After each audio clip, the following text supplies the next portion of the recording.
Sumber kehidupan, ada yang tahu alasannya? Karena siapa namanya? Naila. Menghasilkan oksigen, benar.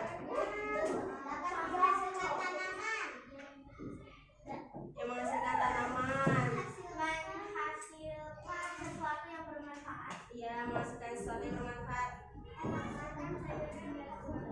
Oke, benar. Ada lagi? Sudah tadi. Oke. Benar. Yang kalian katakan semuanya benar. Menghasilkan tanaman lain, menghasilkan buah, bisa mengeluarkan oksigen untuk kita bernafas. Makanya tumbuhan merupakan sumber kehidupan untuk manusia. Bukan hanya manusia, tetapi juga binatang. Nah, di tumbuhan itu dia ada beberapa bagian. Yang paling bawah yaitu ada akar. Akar inilah yang akan menyerap air ketika dia hujan. Lalu ada batang. Batang ini berada di atasnya akar. Jadi batang gunanya itu untuk menopang supaya tumbuhannya tidak lemah. Jadi dia memperkokoh suatu tumbuhan. Dan yang terakhir yaitu daun. Daun inilah yang di dalamnya ada pertukaran antara karbon dioksida dan oksigen. Jadi ketika ada kendaraan lewat, terus kalian mengeluarkan nafas, itu merupakan karbon dioksida lalu diserap oleh tumbuhan ini. Di situ ada pertukaran antara karbon dioksida dengan oksigen. Nih, ketika tumbuhan ini mendapatkan cahaya atau yang dikatakan dengan fotosintesis, dia akan menggunakan cahaya itu untuk memproses makanannya sendiri. Fotosintesis sangat bermanfaat untuk tanaman, untuk dia berkembang biak, untuk dia mendapatkan sumber makanannya sendiri, supaya dia berkembang dengan baik. Nah, jika tumbuhannya itu tidak bisa berkembang dengan baik, maka tanaman itu dikatakan mati.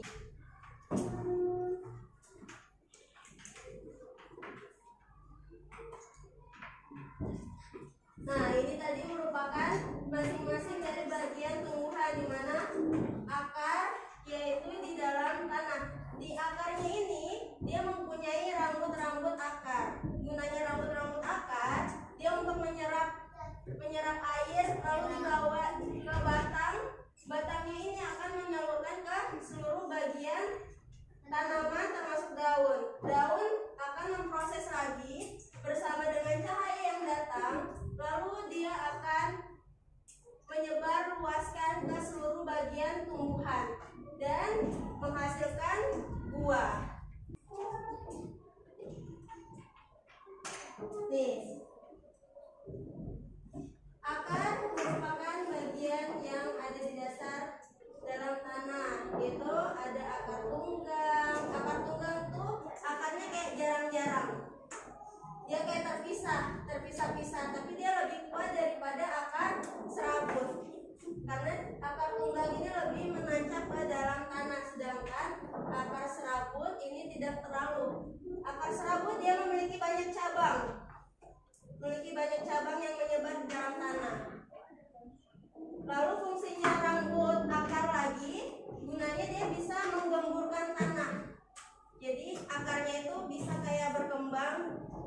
jalan untuk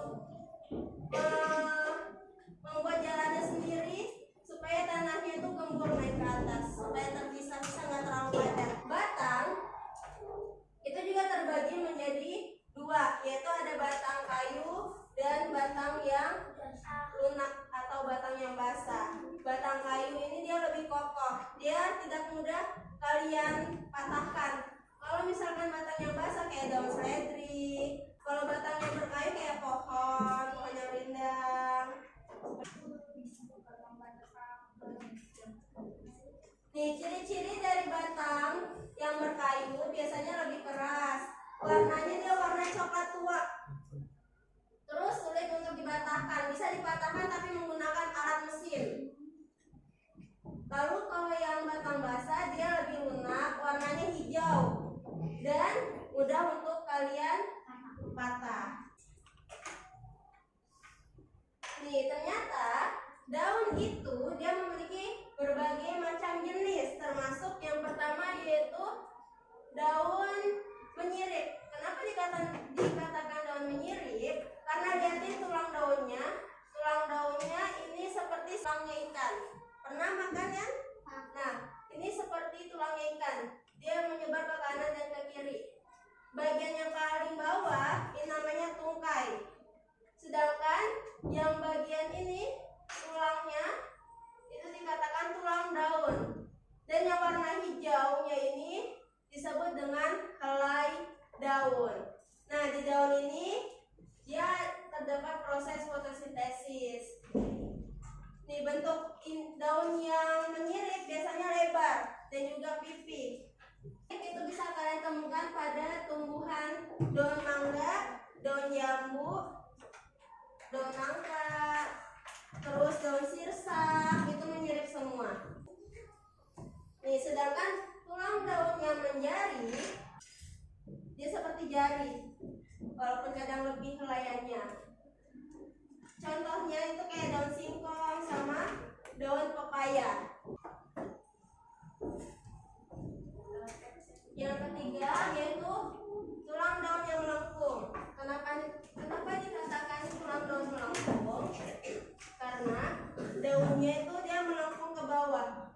Dia melengkung bentukannya. Biasanya daun yang melengkung ini bentuknya love. Bentukannya love, seperti kayak daun sirih. Daun eceng gondok. Ini dia hidupnya di dalam air. Dalam air. Pernah. Ya, biasanya dia hidupnya ada kayak di persawahan. Dia jarang ditemukan kalau di perkotaan. Tulang daun sejajar, dia tulang daunnya ini kan tulang daunnya bagian tengah. Dia sejajar dengan tulang daun yang lain di samping kanan kirinya. Makanya bentukannya dia lebih panjang ke atas. Biasa kalian temukan pada tanaman jagung, tanaman padi. Nah, itu dia melengkung. Terus jahe, daun jahe juga seperti ini.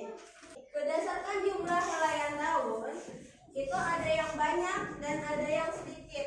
Yang banyak itu dikatakan daun majemuk karena dia pada satu helaian tangkai daun dia memiliki banyak, seperti pohon kelapa. Ini banyak daunannya. Daun kelapa ini juga termasuk tulang daun yang sejajar karena dia sejajaran dengan tulang-tulang yang lainnya, makanya bentuknya panjang. Terus sedangkan yang tulang daun tunggal ini dia daunannya jarang-jarang. Dia terpisah-pisah jauh-jauh. Nih, bisa kalian bedakan. Kalau yang majemuk dia lebih banyak, sedangkan kalau yang tunggal dia lebih sedikit.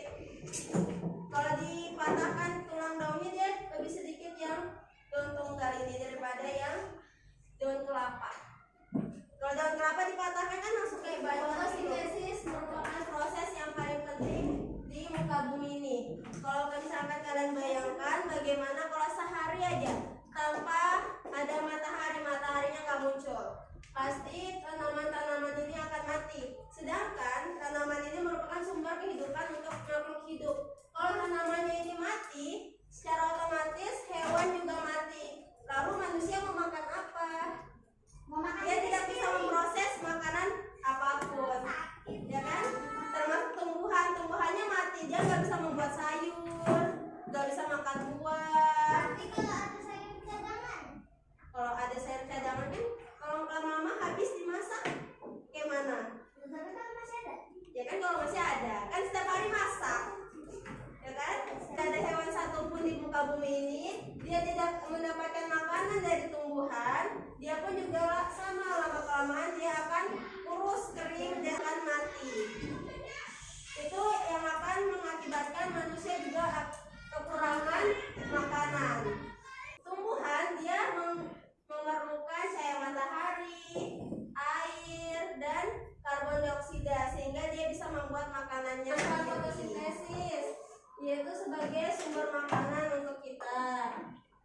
fotosintesis, tumbuhan bisa berbuah, bisa panen sayur, dan juga untuk hewan juga pun bisa memakan tumbuhan sehingga dia juga bisa berkembang dengan baik tubuhnya. Juga tumbuhan ini sangat bermanfaat untuk membersihkan udara. Kenapa dikatakan pembersih udara?